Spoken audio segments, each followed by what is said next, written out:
Sempat ada desas-desus dari warga sekitar bahwa rumah ini angker. Namun kami tidak menghiraukannya karena kami merasa butuh tempat yang nyaman untuk memulai kehidupan baru. Aku bekerja di malam hari di sebuah pabrik, sedangkan Lila mengurus rumah dan bekerja paruh waktu di siang hari. Sejak kami pindah, ada sesuatu yang berbeda dalam sikap Lila. Dia tampak lebih pendiam dan sering melamun, seakan ada sesuatu yang mengganjal. Ketika aku menanyakannya, ia hanya tersenyum kecil dan berkata, "Aku baik-baik saja, Mas. Mungkin masih menyesuaikan diri di rumah baru." Namun, ada hal-hal yang membuatku merinding. Setiap kali pulang dari kerja, rumah terasa dingin meski semua pintu dan jendela tertutup rapat. Bau anyir sering tercium samar-samar, dan terkadang aku mendengar suara langkah kaki berat di lantai atas, padahal Lila bilang tidak ada siapa-siapa. Perubahan pada Lila. Suatu malam ketika aku pulang, aku menemukan Lila sedang duduk di ruang tengah dengan tatapan kosong. Wajahnya tampak lelah, seolah tidak mendapatkan tidur yang cukup. Aku duduk di sampingnya dan menggenggam tangannya. "Lila, ada apa? Kamu kenapa akhir-akhir ini?" Tanyaku penuh kekhawatiran.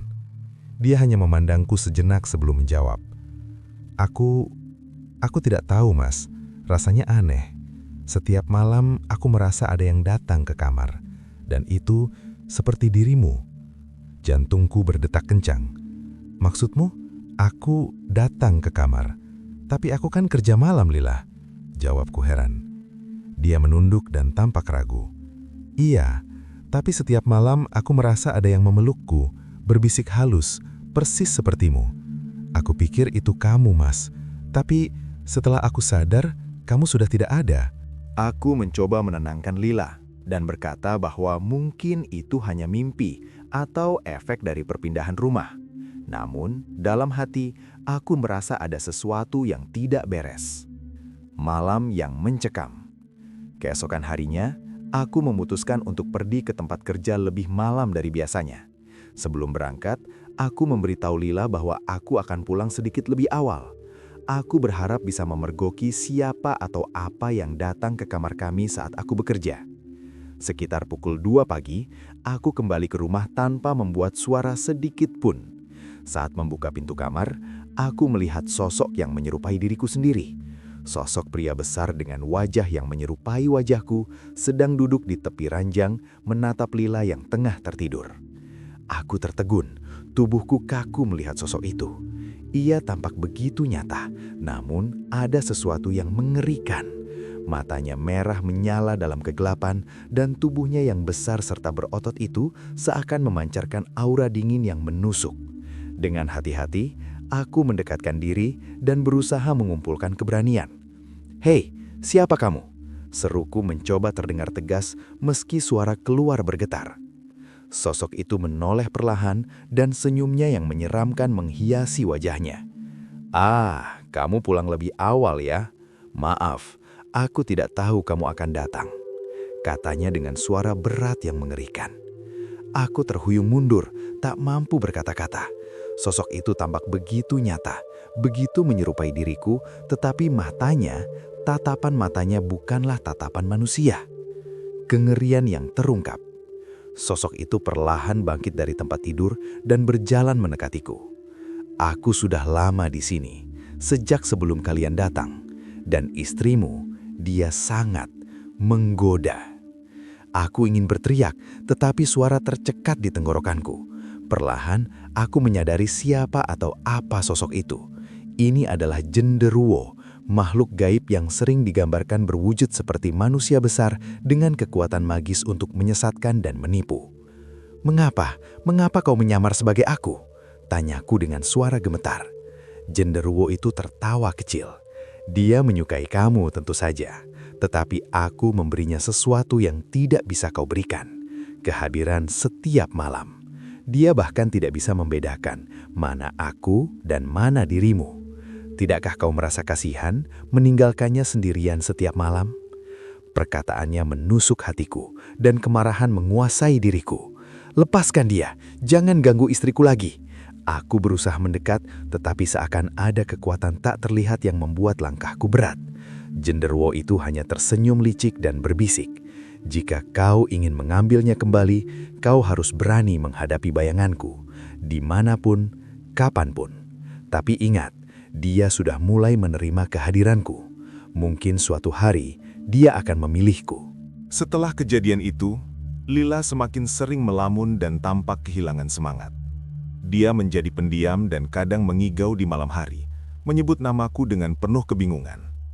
Aku mencoba menceritakan apa yang kulihat, tetapi Lila hanya tertawa sinis, seolah-olah aku sedang bercanda. Mungkin kamu yang tidak bisa terima, Mas. Aku merasa nyaman dengannya. Setiap malam, dia ada di sini, menemani aku, katanya sambil tersenyum tipis. Aku terkejut, tak percaya bahwa istriku mulai memihak pada sosok Gendrowo yang telah menipunya. Dalam putus asa, aku mencari bantuan dukun untuk mengusir makhluk itu dari rumah kami.